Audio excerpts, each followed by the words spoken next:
మీరు ఎలాంటి బిజినెస్ చేస్తున్నా ఏఐ టూల్స్ ద్వారా మీ బిజినెస్ ని డబుల్ చేసుకోవచ్చు. జస్ట్ 49 రూపీస్కే ఏఐ టూల్. నమస్తే, welcome back to Suman TV. నేను మీ సంజయ్.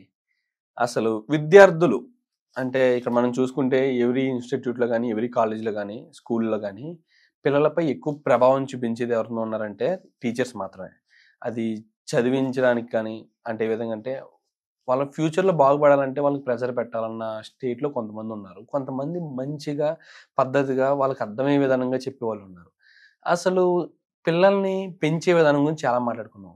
అలాగే టీచర్లు పిల్లల్ని చదివించే విధానం గురించి ఈరోజు మాట్లాడుకుందాం. ఈ విషయం గురించి తెలపడానికి మన ముందు ఉన్నారు కేంద్రీయ విద్యాలయ టీచర్ లలిత గారు ఉన్నారు. మేడంతో మాట్లాడి కొన్ని విషయాలు తెలుసుకుందాం.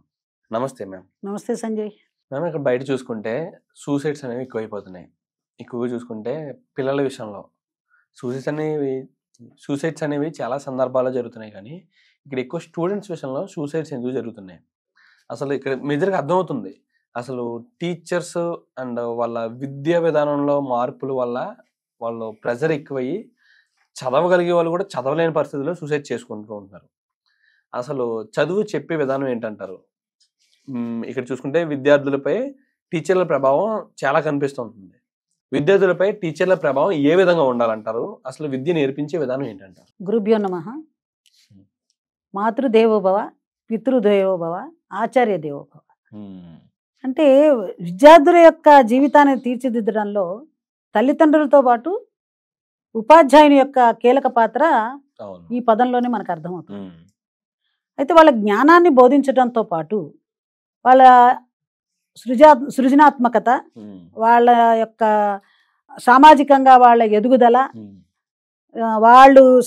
వాళ్ళ యొక్క పీర్ గ్రూప్ అంటే వాళ్ళ యొక్క విద్యార్థుల సమూహంలో ఏ విధంగా ఉండాలి, నాకు ఏం కావాలి, ఈ విషయాలు తెలియజేయడానికి ఒక ఫెసిలిటేటర్గా ఉపాధ్యాయుడి యొక్క బాధ్యత చాలా ఉంది. అయితే ఈ ఉపాధ్యాయులు అనేటువంటిది వాళ్ళలో ఉత్సాహాన్ని కలిగించాలి. ఒక జ్ఞానాన్ని సంపాదించడంలో వాళ్ళకి ఏ పద్ధతి ద్వారా మనం గనక చెప్తే వాళ్ళల్లో ఆ విషయాల మీద ఉత్సాహంతో నేర్చుకుంటారు. ఏ పద్ధతులు కరెక్ట్ అయినవి, ఏ పద్ధతులు కరెక్ట్ అయినవి కాదు అనేది కూడా ఈ విద్యార్థుల యొక్క ప్రవర్తనకి కారణభూతం అవుతుంది. అయితే కొంతమంది విద్యార్థులు ఏం చేస్తారంటే ఈ చదువు విషయంలో తల్లిదండ్రుల యొక్క ప్రభావం వలన టీచర్లు పెట్టేటువంటి ఇప్పుడు హోంవర్క్ కానీ ఏదైనా విషయాలు ఖచ్చితంగా చేయాలనే ఒక కఠిన భావంతో ప్రవర్తించే ఉపాధ్యాయులు కానీ ఉండడం వలన కానీ వాళ్ళ గమ్యాన్ని రీచ్ కాలేమేమో అనే ఒక భయంలో ఈ సూసైడ్లు కూడా కమిట్ చేసుకుంటున్నారండి. అంటే అమ్మా, ఇక్కడ చూసుకుంటే వాళ్ళకి ఇది చెయ్యాలి అని కంపల్సరీగా కాన్ఫిడెంట్గా ఇది ఖచ్చితంగా చేయాలని చెప్పకపోతే వాళ్ళు నేర్చుకోలేకపోతున్నారు. అసలు అది చూసుకుంటే అది కఠినత్వంగా మారుతుంది. అవునండి. అసలు నేర్పించే విధానం ఏంటంటారు? అసలు ఏ విధంగా నేర్పించాలంటారు? అయితే teacher is a second parent అండి. ఫస్ట్ పిల్లల్ని వాళ్ళ యొక్క అసలు ఏ విషయంలో వాళ్ళకి ఇంట్రెస్ట్ ఉంది, ఏ విషయంలో వాళ్ళు ముందుకు అడుగేయగలరు, వాళ్ళ ప్రతిభ ఎందులో ఉంది అనేది పేరెంట్ తెలుసుకోవాలి, ఈ టీచర్లు కూడా తెలుసుకోవాలి. అంతేగాని ఒక పిల్లవాడు ఏదో డాక్టర్ అయ్యాడు కాబట్టి నా పిల్లవాడు కూడా డాక్టర్ అవ్వాలని వాడిని ఫోర్స్ చేయడం వలన వీళ్ళు ఆ రీచ్ కాలేకపోవడం వలన కూడా వాళ్ళు న్యూన్యతాభావానికి గురయ్యి వాళ్ళు ఇటువంటి ప్రవర్తన చేస్తున్నారు. అసలు టీచర్ అనేటువంటిది ఉపాధ్యాయుడు అనేటువంటి వాడు ఈ రోజున్న డాక్టర్లు కానీ, యాక్టర్లు కానీ, లేదా ఒక లాయర్ కానీ, లేదా ఈ రాజకీయంలో ఉన్నటువంటి ఉద్దండులు ప్రముఖులు వాళ్ళు కూడా కారణాలు ఏంటి, వాళ్ళు కూడా ఇలా అవడానికి కారణం టీచర్లే కదండి, ఉపాధ్యాయులే. వాళ్ళు లేకుండా వీళ్ళు ఇంత పెద్ద పెద్ద పదవుల్లో లేరు. సో ఉపాధ్యాయుడి బాధ్యత చాలా ఉంది దీనిలో. ఏదో ఒక సేయింగ్ ఉందండి, ముందు బెంచ్లో కూర్చున్నవాడు క్లాసులో ఐఐటి అవుతాడేమో, విద్యలో గొప్పవాడు అవుతాడు, లాస్ట్ బెంచ్లో కూర్చున్నవాడు రాజకీయవేత్త అవుతాడని. అలాగా ప్రతి మనిషిలో ఒక ప్రతిభ ఉంటుంది. మొదటి పిల్లవాడు మొదట్లో ఉన్నట్టు ఫస్ట్ బెంచ్ లో కూర్చున్న పిల్లవాడు శ్రద్ధగా పాఠాలు విన్నాడు, జ్ఞానం సంపాదించాడు, అతనే గొప్పవాడు అవుతాడని, ఈ వెనక బెంచుల్లో ఉన్న వాళ్ళు దేనికి పనికిరాని వాళ్ళు అవుతారని భావన ఉపాధ్యాయుల్లోనూ కానీ తల్లిదండ్రుల్లో కానీ ఉండకూడదు. నువ్వు మొదటి బెంచ్లో ఉన్న పిల్లవాడితో సమానంగా నువ్వు వాడితో పాటు సమానంగా చదవాలి, జ్ఞానాన్ని సంపాదించుకోవాలని అనేది ప్రోత్సహించాలి తప్పించి బలవంతం చేయకూడదండి.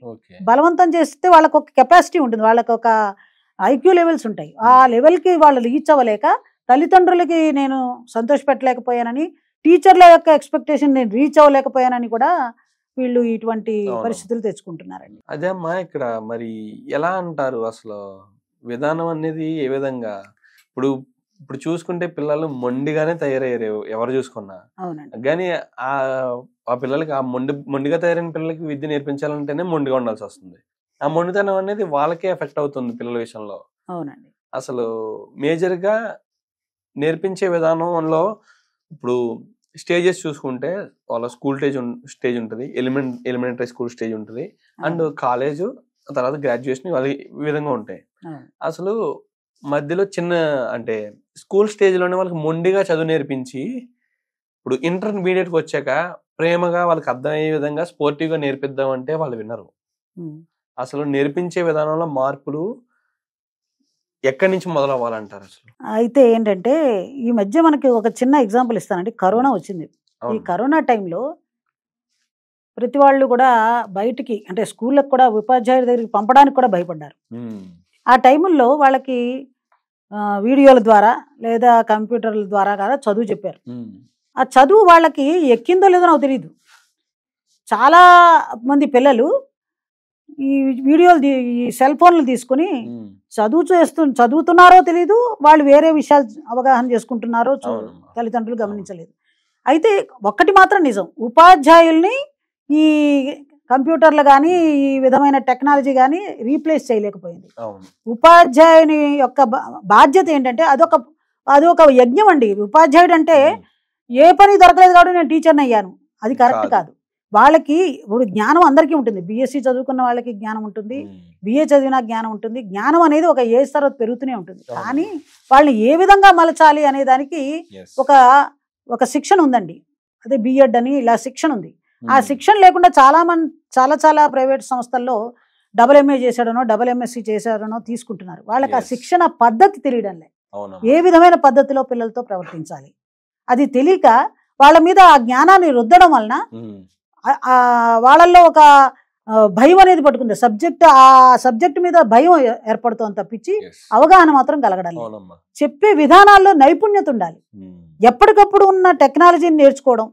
ప్రతి టీచరు కూడా, ఉపాధ్యాయుడు కూడా ఆల్ టైమ్ లెర్నర్. అసలు పక్కన ఉపాధ్యాయుడితో కూడా కొన్ని నేర్చుకోవచ్చు.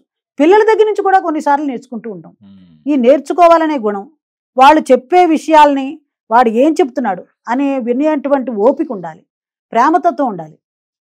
Teacher is not only a teacher, ఆయన ఏమిటంటే ఆవిడ ఒక పోలీసు, ఒక డాక్టర్, ఒక తల్లి, ఒక తండ్రి, ఇన్ని బాధ్యతలు ఉన్నాయండి టీచర్లు. టీచర్ అనగానే ఏదో నేను జ్ఞానాన్ని బోధించాను, బోర్డు మీద రాశాను, పేపర్లు దిద్దాను, నీకు ఇన్ని మార్కులు వచ్చాయి, నువ్వు ఇలాగా చదవాలిరా అలా చదవాలిరా అనడం కాదండి. వాడు రేపొద్దున సమాజంలో బతకడానికి మార్గదర్శకత్వం కూడా చేయాల్సిన బాధ్యత ఉంది. ఎందుకు నర్స్ అన్నానంటే ఈరోజు సడన్గా క్లాసులో ఒక పిల్లాడు ఆరోగ్యం బాగాలేదు, ఇమీడియట్గా అమ్మా నాన్న వచ్చేదాకా ఈ టీచర్ ఉపాధ్యాయురాలు కానీ ఉపాధ్యాయుడు కానీ వెయిట్ చేయకూడదు. వాళ్ళు ప్రేమ అది అసలు ఆ పిల్లవాడిని చూడంగానే వాళ్ళల్లో ఒక ప్రేమతత్వం అనేది కలిగిన టీచర్ని పిల్లలు అభిమానిస్తారండి. ఈ రోజు వరకు మనం కొంతమంది టీచర్ని ఎంత గుర్తు పెట్టుకుంటామంటే వాళ్ళ తల్లిదండ్రులు కూడా ఫోన్ చేసి ఆ కృతజ్ఞతా భావాన్ని ఇప్పుడు కూడా వ్యక్తం చేస్తూ ఉంటారు. ఒక పిల్లవాడు వచ్చాడు నా దగ్గరికి, మేడం నేను కలెక్టర్ని. వెరీ గుడ్, ఎప్పుడు రా అంటే నేను పలానా సంవత్సరం పలానా క్లాస్లో మీ దగ్గర చదివాను, అయితే ఇప్పుడు నేను ఎలా గుర్తొచ్చాను అంటే మేడం నేను ఒక చిన్న తప్పు పని చేశాను, అప్పుడు మీరు నన్ను చాలా బాగా గైడ్ చేశారని. ఏం చేశాను, ఒక పిల్లాడు ఏదో వాచ్ పెట్టుకొచ్చాడు, మంచి కాస్ట్లీ వాచ్, ఆ వాచ్ అలా అలా అలా అందరి దగ్గరికి వచ్చి నా దగ్గరికి వచ్చాడు, నేను జేబులో పెట్టేసుకున్నాను. పెట్టేసుకుంటే ఆ రోజు ఏం జరిగింది మరి నేనేం చేశాను రా గుర్తులేదు కదా. ఎంతో మంది బ్యాచ్లు, ఎన్నో వేల మంది పిల్లలు చదువు చెప్పి 42 సంవత్సరాల్లో మనకు గుర్తుండదు ఏ పిల్లలకి ఏం చేస్తారు. వాళ్ళు మనల్ని గుర్తు పెట్టుకుంటున్నారు. ఎందుకంటే నువ్వు తీసావా అని ప్రతి పిల్లవాడిని అందరి ముందు చెక్ చేయకుండా మీరు అందరినీ కళ్ళు మూసుకోమన్నారు మేడం, అందరినీ వలసలో నుంచోబెట్టారు. మీరు కూడా అందరి జేబులు వెతుకుతూ వచ్చి నా జేబులో ఉన్నది తీసి బలమీ పెట్టారు. అప్పుడు నాకు చాలా గిల్టీగా అనిపించింది. అప్పుడు అనిపించింది నేను నిజాయితీగా ఉండాలని. నా పేరు మీరు చెప్పేస్తారేమో అని భయపడ్డాను, మీరు చెప్పలేదు అంటాడు. అంటే ఒరే నీకు తెలియదురా, నీ పేరు చెప్పడానికి నేను కూడా కళ్ళు మూసుకునే ఉన్నాను, నాకు తెలియదు. నేను కళ్ళు తెరుచుకుని చూస్తే నువ్వు దొంగవని తెలిస్తే, నా మనసులో నీ మీద అభిప్రాయం ఏర్పడిపోతే నా ప్రవర్తన వేరుగా ఉంటుంది. అందువలన నేను కూడా కళ్ళు మూసుకునే ఉన్నాననే విషయం నీకు తెలియదురా అని చెప్పాడు ఆయన. అప్పుడు ఆయన నమస్కారం పెట్టి ఆ పిల్లవాడు, మేడం మీరు చేయడం వల్ల నేను ఈరోజు నిజాయితీగా ఈ కలెక్టర్ ఉద్యోగం చేయగలుగుతున్నానని. ఇలాగా వాళ్ళల్లో ఒక ఇంప్రెషన్ కలిగించాలంటే టీచర్ అనేది, ఒక ఉపాధ్యాయులు అనేవాళ్ళు వాళ్ళ యొక్క అభిప్రాయాలను తెలుసుకుంటూ, వాళ్ళకు ఓర్పుగా ఉంటూ, వాళ్ళ యొక్క ఆరోగ్య పరిస్థితులను కూడా, వాళ్ళు ఇంటి రకరకాల వాతావరణాల నుంచి వస్తారండి. హోంవర్క్ ఈరోజు చేయలేదు పిల్లవాడు, ఎందుకు చేయలేదు? వాడిని కొట్టడం తిట్టడం కాదండి. అక్కడ మనం ఏం చెప్పాలంటే, ఎందుకు చేయలేదు నాన్న, ఫస్ట్ ఆ విషయాన్ని కనుక్కుంటే అయ్యుండొచ్చు. అక్కడ ఏమైనా ఆ రోజు తల్లిదండ్రుల మధ్య ఏదైనా గొడవలు చేయకుండొచ్చు, లేకపోతే ఆ రోజు ఏదో పరిస్థితులు బాగుండకపోవచ్చు, ఇంట్లో చేయలేకపోతే ఇంకొక రోజు చేయమనాలి. కానీ అక్కడ అదే రోజు చేయాలనేది కాదు కదా. ఈ విధమైన స్ట్రెస్ అనేది వాళ్ళకి ఇవ్వకుండా ఉంటే వాళ్ళల్లో, వాళ్ళ ఆ సబ్జెక్ట్ మీద, ఆ టీచర్ యొక్క ప్రభావం వల్ల ఆ సబ్జెక్ట్ మీద ఇంట్రెస్ట్ వస్తుంది. అంతేగాని ఇప్పుడు కొంతమంది చెప్తుంటారు గణితం అనగానే భయం. ఈ భయం అనేది మొట్టమొదటి రాగానే క్లాసులోకి, ఇది మ్యాథ్స్, ఈ సబ్జెక్ట్ అంటే చాలా శ్రద్ధగా వినాలి, వినకపోతే రాదు అనే పదాలు వాడకూడదు. ఈ పదాలతో ఏమవుతుందంటే మేము పిల్లల్లో, ఇప్పుడు మనం చదువు చెప్తుంటే డౌట్స్ అడుగుతున్నారంటే పిల్లలు, వాళ్ళకి అర్థం అవుతుంది, వాళ్ళు లెర్నింగ్ బాగా వింటున్నారు అని అర్థం, వాళ్ళు అర్థం చేసుకుంటున్నారని. కానీ ఇలాంటి పదాలు ఉపయోగించి కొంచెం కఠినంగా చదువు చెప్పడం వల్ల ఆడికి వచ్చిన డౌట్ అడగాలన్నా భయపడుతున్నారు. ఏ ఉపాధ్యాయులైనా వాళ్ళ యొక్క గమ్యం ఒకటేనండి, కానీ పద్ధతులు కొంచెం తేడాగా ఉంటున్నాయి. వాళ్ళు పిల్లల యొక్క భవిష్యత్తుని చక్కదిద్దాలనేదే అందరి అభిలాష. కానీ ఇది ఏమవుతుందంటే ఆ పద్ధతులు కొంచెం తేడా ఉండడం వలన పిల్లల్లో భయం అనేది ఏర్పడుతుంది. వాళ్ళు ప్రశ్నోత్తరాలు వేసినప్పుడు మనం శ్రద్ధగా విని దానికి సూటబుల్ సమాధానాలు చెప్పిన రోజు వాళ్ళల్లో ఒక విశ్వాసం ఏర్పడుతుంది టీచర్ని. అలా అని ఎక్కువగా వాళ్ళతో కలిసిమెలిసి ఉండాలి, స్నేహంగా ఉండాలి. స్నేహంగా ఉంటేనే వాడు మనకి ఏ విషయం అనేది చెప్పగలుగుతాడు. స్నేహంగా ఉండమన్నాం కదా అని మరీ ఎక్కువ స్నేహంగా ఉంటున్నారు ఇప్పుడు ప్రస్తుతం టీచర్. వాడు భుజాల మీద చేతులు వేసి వాళ్ళతో నడవడం, సమానంగా అంతటి స్నేహాన్ని కూడా వద్దంటున్నాను నేను. ఎందుకంటే వాళ్ళల్లో గౌరవం అనేది తగ్గిపోతూ ఉంటుంది. మనం ఒక డిగ్నిఫైడ్ బిహేవియర్ టీచర్లో, వాళ్ళ యొక్క డ్రెస్సింగ్, వాళ్ళ విధానం ఏంటి, వాళ్ళు వేసుకున్న బట్టలు ఏంటి, అవి కూడా వాళ్ళ మీద ముద్ర కలిగిస్తుంటాయి. చిన్నపిల్లలు కూడా వాళ్ళు ఒక టీచర్ ఎలా తయారొచ్చింది, ఉపాధ్యాయులు ఎలా ఉంది, వాళ్ళ బిహేవియర్ ఎలా ఉంది, వాళ్ళు ఏ విధంగా పక్క టీచర్ మీద చెప్పారనుకోండి, వీళ్ళు క్లాస్కి వచ్చి వాళ్ళల్లో ఆ టీచర్ మీద, ఆ ఉపాధ్యాయుల మీద, ఉపాధ్యాయుడి మీద ఇంప్రెషన్ పోతుంది. క్లాసులోకి వచ్చి కొంతమంది టిఫిన్లు తింటుంటారు డబ్బాలు తీసి, అప్పుడు క్లాసులో ఉన్న పిల్లవాడు కూడా వెనక నుంచి చుప్చాపుగా వాడు తినడం మొదలెడతాడు. సో మనం చేసే ప్రవర్తన పిల్లల యొక్క ప్రవర్తనని మారుస్తుంది. మనం ఎంత క్రియాశీలతతో ఉన్నాం, మనం కొత్త విషయాల్ని ఎంత బాగా నేర్చుకున్నాం, ఎంత పేషెన్స్గా ఉన్నాం, వాళ్ళతో వాళ్ళ విషయాల్ని ఎంత శ్రద్ధగా వింటున్నాం, అలాంటి టీచర్ ఆదర్శప్రాయంగా ఉంటుంది. వాళ్ళ భవిష్యత్తుని తీర్చిదిద్దడంలో, వాళ్ళ సక్రమైన మార్గంలో నడిపించడానికి వాళ్ళు ఒక ఆదర్శప్రాయాలుగా ఉంటారండి. ఓకే మ్యామ్, చాలా బాగా వ్యక్తపరిచారు. అసలు పిల్లల్ని చదివించే విధానం ఏంటి, అసలు టీచర్స్ ముఖ్య రోల్ ఏంటి అనే దాని గురించి, అండ్ మీరు ఎన్నో వేల మందికి విద్యార్థులకి చదువు నేర్పించారు. మీ ఎక్స్పీరియన్స్ గురించి మాకు కొంచెం తెలియజేస్తారా? నేను కూడా చిన్నప్పుడు, నాకు 2 పిల్లలండి, బాబు పాప, ఇద్దరు కూడా పెద్ద చదువులు చదువుకుని IIT IIIT చదివి విదేశాల్లో ఉన్నారు. అయితే వీళ్ళని పెంచే విధానంలో తల్లిదండ్రులుగా కాక టీచర్, ఉపాధ్యాయురాలుగా కూడా నా బాధ్యత రెండు వైపుల నుంచి ఉండేదండి. అయితే వీళ్ళ నుంచి నేను నేర్చుకునేది చాలా ఎక్కువ. వీళ్ళు ఈ ప్రవర్తనలో తేడాలు చూసి నేను దాన్ని నా తరగతి గదిలో వాడుకునే అవకాశాలు నాకు కలిగాయండి. పిల్లలు మన ఇంటి దగ్గర ఎలా ప్రవర్తిస్తున్నారు, ఓహో ఇలా కూడా చేస్తారు పిల్లలు, మనం ఇలా చేయకూడదు వాళ్ళని అనేటువంటిది నేను పిల్లల దగ్గర నుంచి నేర్చుకున్నా. ఒక ఎగ్జాంపుల్కి ఏంటంటే, ఒక పిల్లవాడు కొంచెం డిఫరెంట్గా ఉండేవి, డిఫరెంట్లీ ఏబుల్డ్ చైల్డ్ అని అంటారు, వాళ్ళకు కూడా స్కూల్లో సీట్ ఇస్తారండి. పిల్లవాడు సరిగా నేర్చుకోవడం లేదని నేను ఒకసారి ఆపినప్పుడు పక్క పిల్లలు మేడం వీఆర్ ఓకే అన్నారు. అప్పుడు నేనుగా సిగ్గుపడ్డా. ఓకే మ్యామ్, మేజర్గా ఇప్పుడున్న టీచర్స్కి మీరు ఏం చెప్తారు అసలుకి? అయితే క్లాసులో క్రియాశీలత ఉండాలి.